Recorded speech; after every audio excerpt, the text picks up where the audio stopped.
my name is Chrissy Clements. Everyone watches accesstv.org.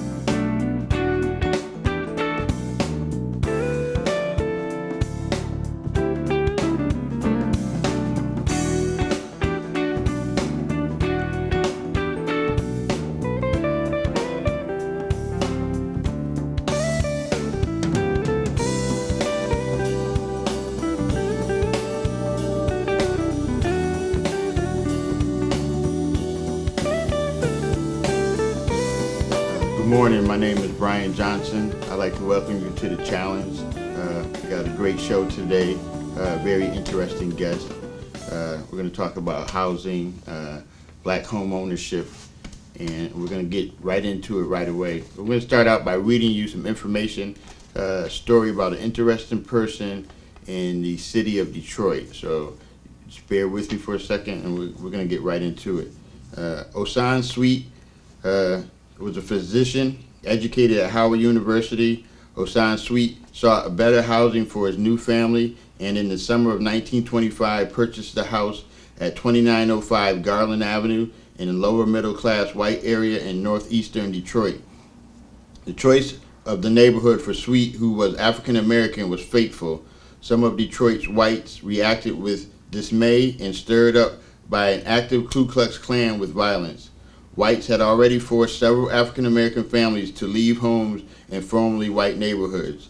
On September 8th, 1925, Osan Sweet, his wife, his two brothers, Henry, a law student, and Otis, a dentist, along with 7 other friends, moved Sweet few pieces of furniture into his new house on Garland Ave.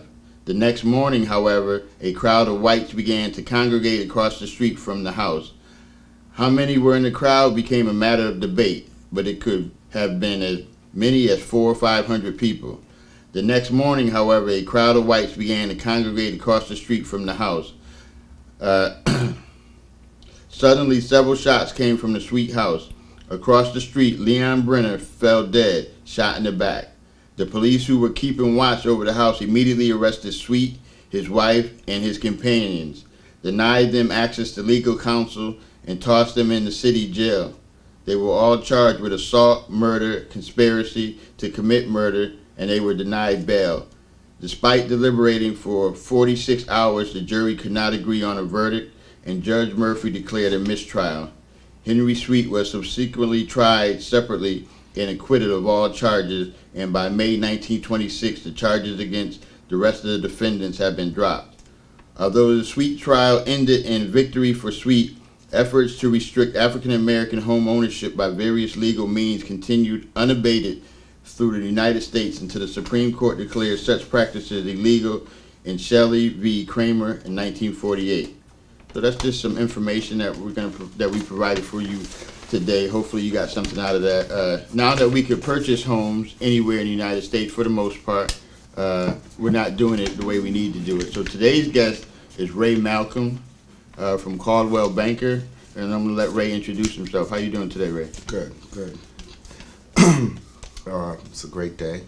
My name is Ray Malcolm. I'm a realtor in the greater Hartford area, which covers Hartford, Bloomfield, Manchester, basically anywhere I'm willing to drive. Okay. Okay. So let me get, how did you get into, well, we'll start with telling us a little bit about yourself. Where were you born and where are you from? I was born in Hartford, in the Hartford Hospital, and my parents are of West Indian descent. My father's from Jamaica, my mother's from Haiti. He came over as a farmer, so he's brought over here to farm and eventually stayed. And we started on Mansfield Street, and when I was 2, we moved out to Bloomfield. My father and my mother were looking for what they call a better living. So we moved to Bloomfield, right across the line in the Blue Hills area. Okay. Growing up in Bloomfield, did you go to school in Bloomfield, or? I went to What was it? There was a school, I think it was Wittenberry, up until the second grade. And then basically I was causing a little trouble, and my mother decided that I should go to private school. So from the third grade on, I went to St. Joe's on Asylum Avenue in Hartford, a Catholic parochial school. So in education, how far did you go? I graduated from Northeastern University with a degree in political science. All right, so political science major. Education is important. We always bring that up here on the challenge. It's definitely will lead to a road of success. So we strongly believe, and a lot of people do, in higher education. So when you got out of school, what happened? What did you end up doing? Yeah, okay. Well, in 1989, I came back to Hartford, and for a little while applied for many jobs and got a job working for the state of Connecticut. I worked for the state of Connecticut for almost 13 years. Okay. I started off as a housing program coordinator, got promoted to a coordinator 2, and then from there moved on to Department of Public Works as a planning analyst. So a housing programming coordinator for the state of Connecticut. What does that person do? There's a program called Rental Assistance Program. Basically, I was hired it's almost acting as a Section 8 inspector, go inspect the houses, qualify the candidates, filling out applications, and then doing the lease ups and serving as a mediator between the landlord and the tenants. All right, so and you were doing that mainly in the Hartford area, or the racial makeup of Section 8? Mostly the Hartford area. Mostly Hartford. And in the neighborhoods where certain people wouldn't normally want to go. You think that was by design, or other people in your office that look like you? There was other people in my office that looked like me, and there was a few others that didn't, but that were very familiar with people that look like me. All right, so Section 8 is big. There's a lot of myths about Section 8. What are your thoughts about Section 8 and people that have to utilize Section 8? I really don't know. I'm just going to keep it simple. Section 8 is designed to help people who can't afford rental income.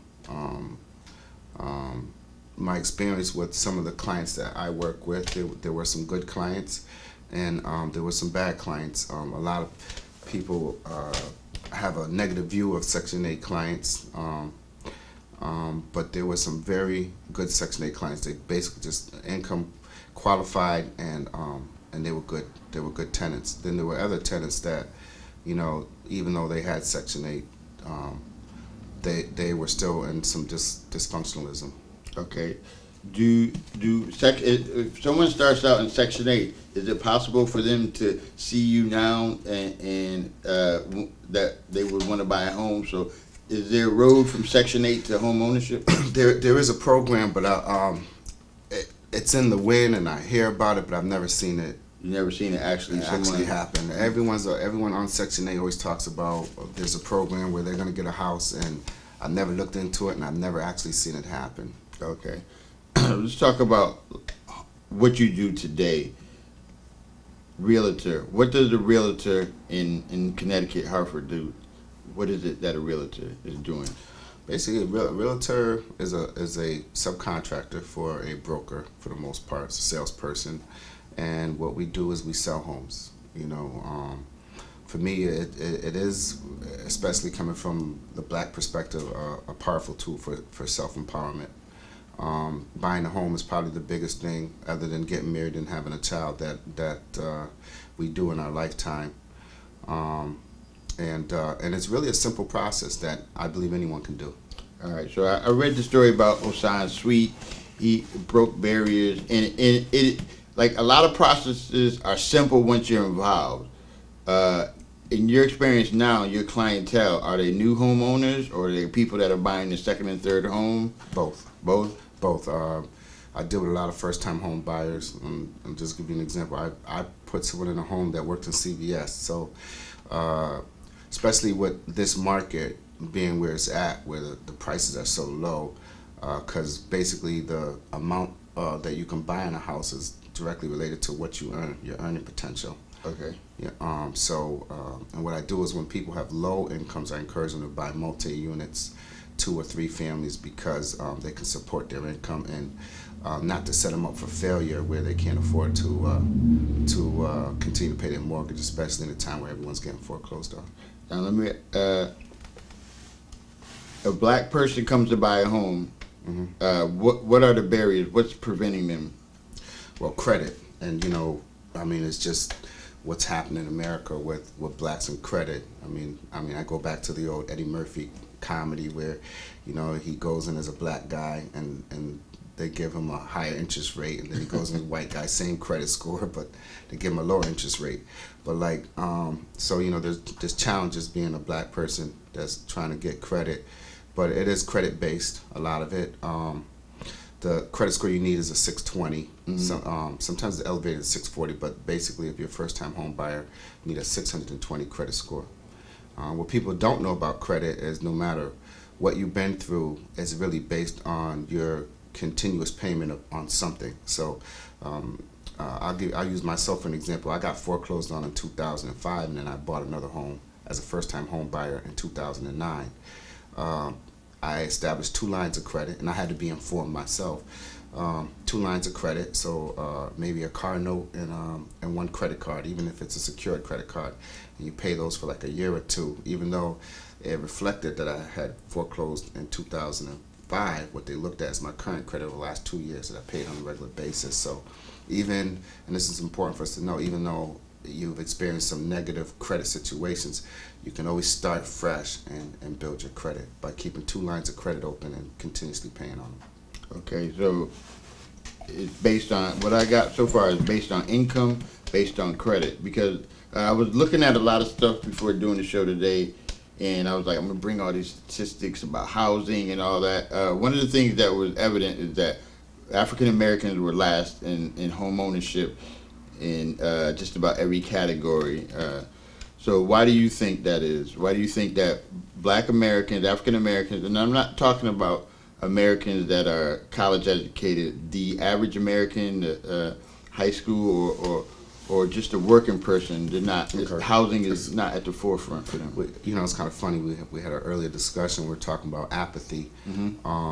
I can't say that it's as much the system as it is as much being uninformed about how simple it is to buy a house, and fear. Because when I talk to the community, and I'm always in the community, everyone likes the idea of buying a home, but it seems like it's something that's way over there and it's not something obtainable by them. A lot of times, some of the employment that's in the inner city, it has to be an income that's, you get a pay stub or W-2 or something traceable. So it can't be like you're working on a table in a restaurant or something like that. So some of the challenges is that definitely the income has to be a recordable income. You have to be a person who files taxes on a regular basis, because the banks ask for 2 years of taxes. But the challenge really is perception. The challenge is perception. You need a 620 credit score. It doesn't take much to get that. Even if you have the worst credit score in 1 year, if you're serious, you can be in position to buy a home. We have people that come in with poor credit scores.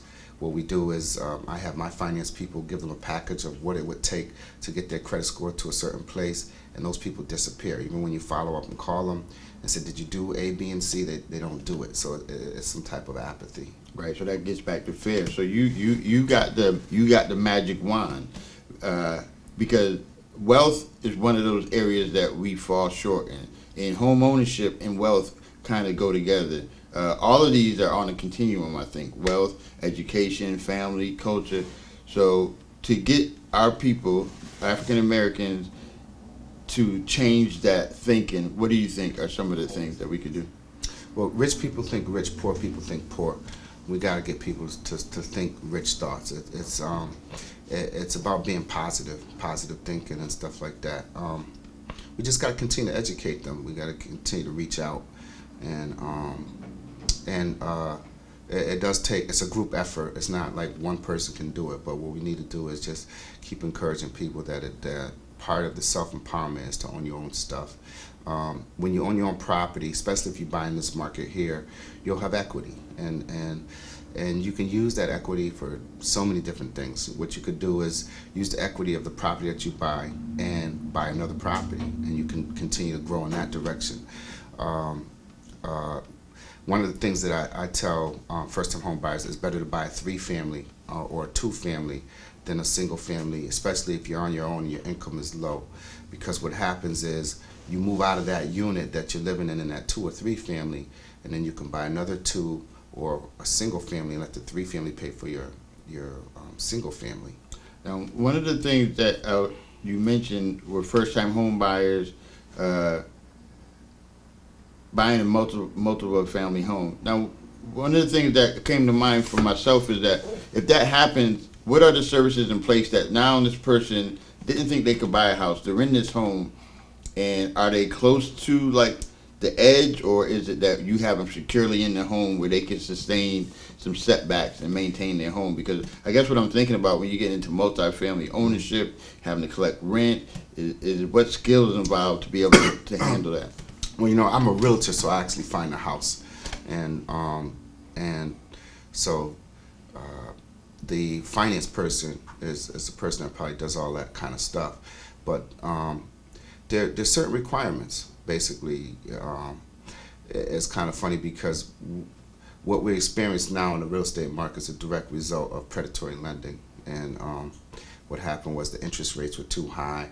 I guess they were qualifying people that were questionable to qualify, and they tried to make it work. And what happened was we put people in homes that at the rate that they had to pay, they couldn't afford to stay in them.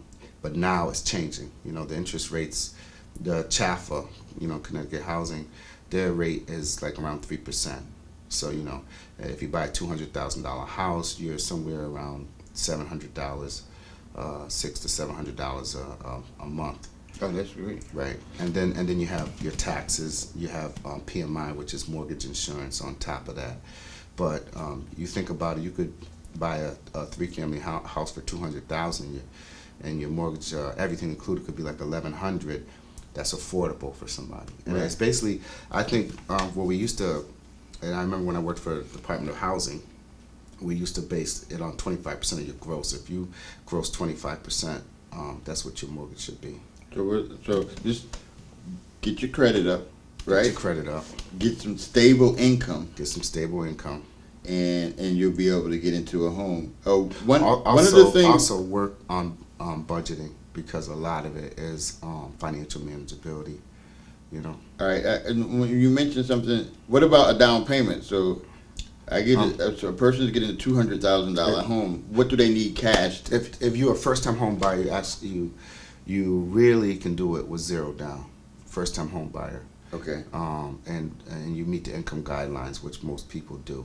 So you can buy a home with nothing down, but you need a $1,000 deposit, which you can get returned to you at the closing, and then you're going to need money for an appraisal, which averages somewhere between $300 and $500, and you need money for an inspection, which is $300 to $500. All right. And one of the things you mentioned was about the predatory lending, and as a result of that, not only people with the home ownership, we have a lot of people now that have debt. So I understood about getting your credit up, but what about the person that comes into you with? If you qualify from that's stuff that gets checked out by the finance person, and it's real key that you use the right finance person. But it's called debt to ratio income, and the banks are not going to give you a loan, especially the program that I mentioned that was no money down.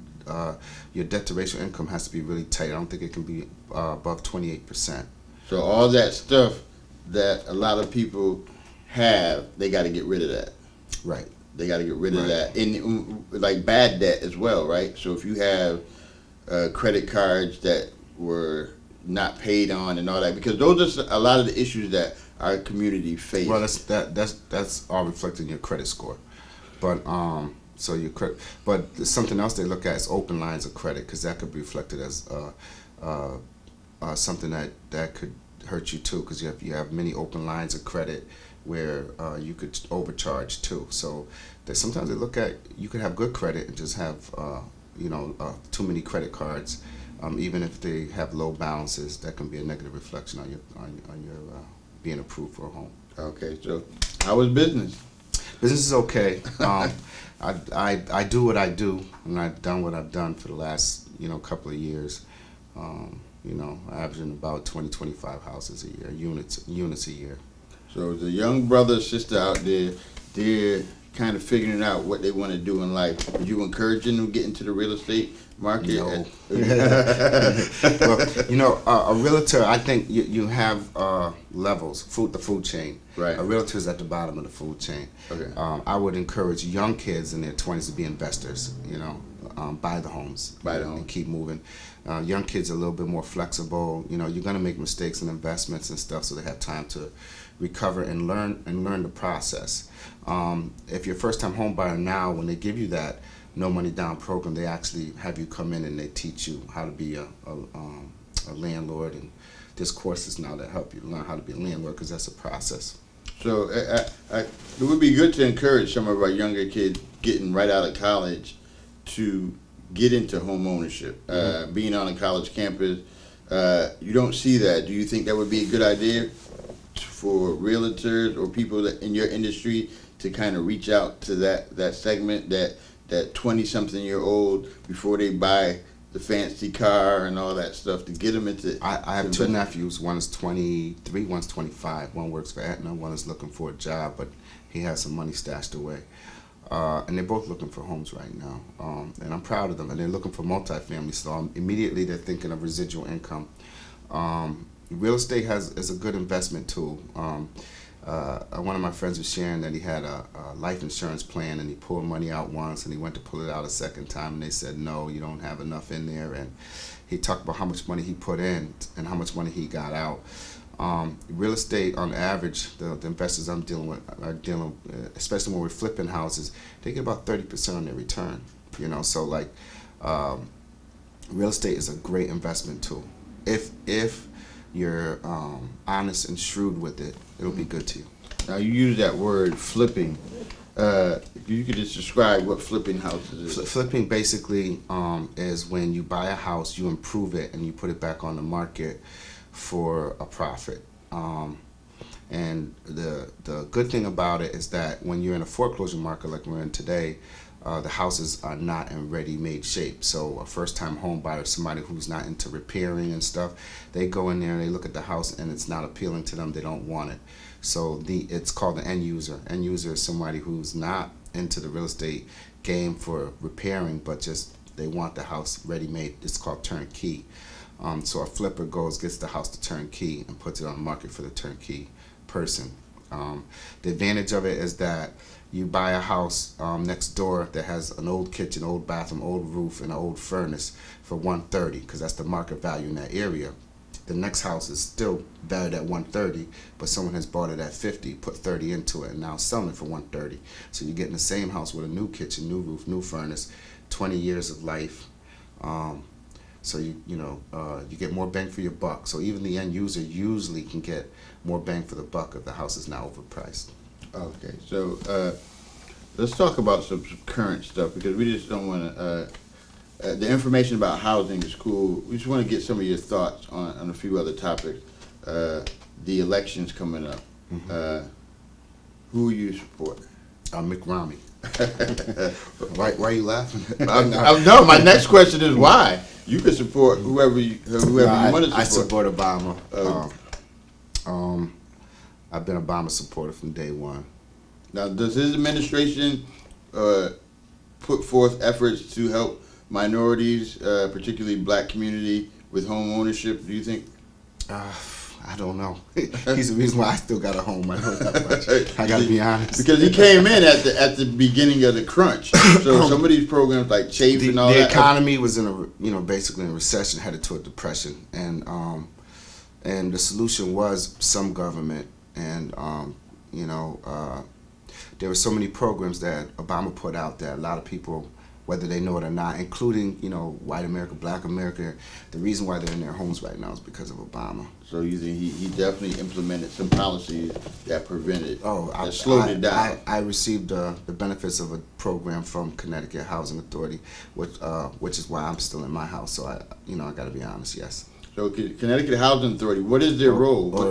Well, Connecticut, I should say CHAFA. It's basically they're responsible for dispersing whatever the federal funds that come from the feds back to the homeowners in Connecticut. So are they good at being fair, meaning that people from Hartford or other minority communities, are they receiving some of the funds, or is it a lot of people in the suburbs, or is it equal, or what are your thoughts on it? I think that unfortunately when it comes to funding, federal funding, it's whoever knows how to access them. I benefited, so I was informed, and what I did was I made sure I informed a whole lot of people in my community and my network that these funds are available, and there were some people that came back and they received the funds after I informed them that the funds were available. So those funds weren't available a couple of years ago, and there's quite a few things going on. There's NACA. They go from city to city, and they bring the banks with them, and what they do is negotiate your interest rate. If you were part of predatory lending and you had 7 or 8%, they were giving people 3 or 2%. I've seen it work, but I went there and I spent the whole day there and I couldn't get it done. but there were some people that successfully got it done, who were able to renegotiate their interest rates. And that's again part of what's going on in the country, and has a lot to do with Obama trying to assert himself as far as helping people stay in their homes. The government and the banks don't want your homes. When you're in your homes, they make money too. So a lot of people think that banks are trying to take properties back. They don't. They will help to negotiate you staying in your home. So you provide a lot of good information.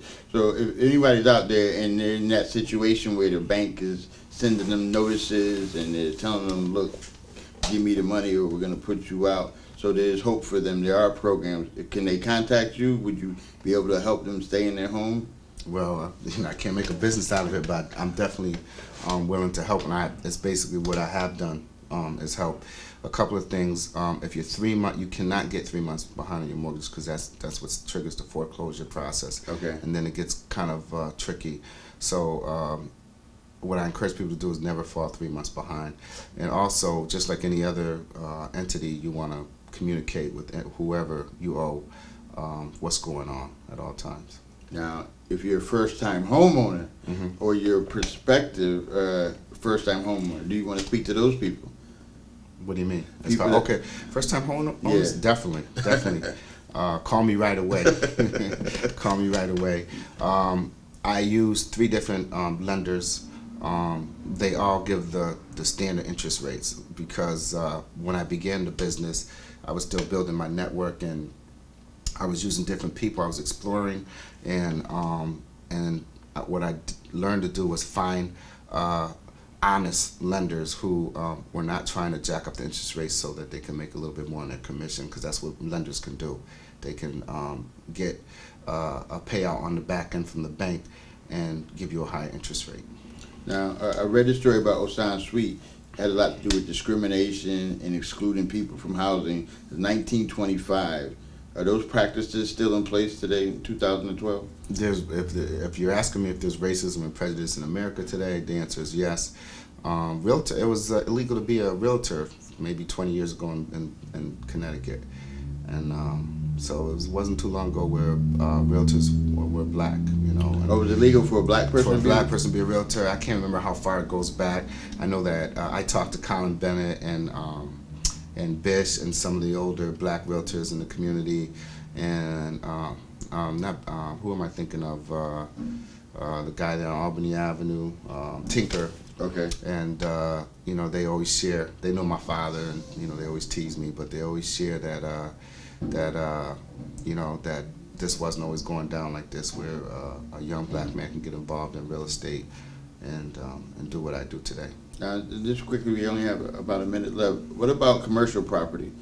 Do you help people, or do you sell commercial property? I've done a few commercial deals.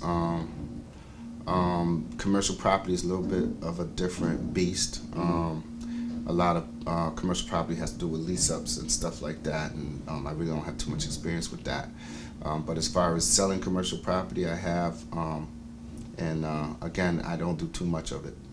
All right. I'd like to thank you for coming out today. A lot of good information. I learned a lot about housing. Hopefully, people that are watching learn a lot about housing. We're going to put your information up so they can contact you, and hopefully you could get some people in the house and help build some wealth in the African American community. Do you have anything or any thoughts you want to add? Buy. Again, real estate is a great investment tool if you learn to use it right. Get a local realtor. Stick with one realtor. I think that's very key, and try to get the best you can get. Don't be afraid to ask your realtor questions. All right. How do we do? Oh. Am I still live? Yes. Why didn't you tell me? I was just shaking your hand. You guys. I saw the zeros on the screen. Okay, that's what we do. Okay. You guys have a good day. All right, take care.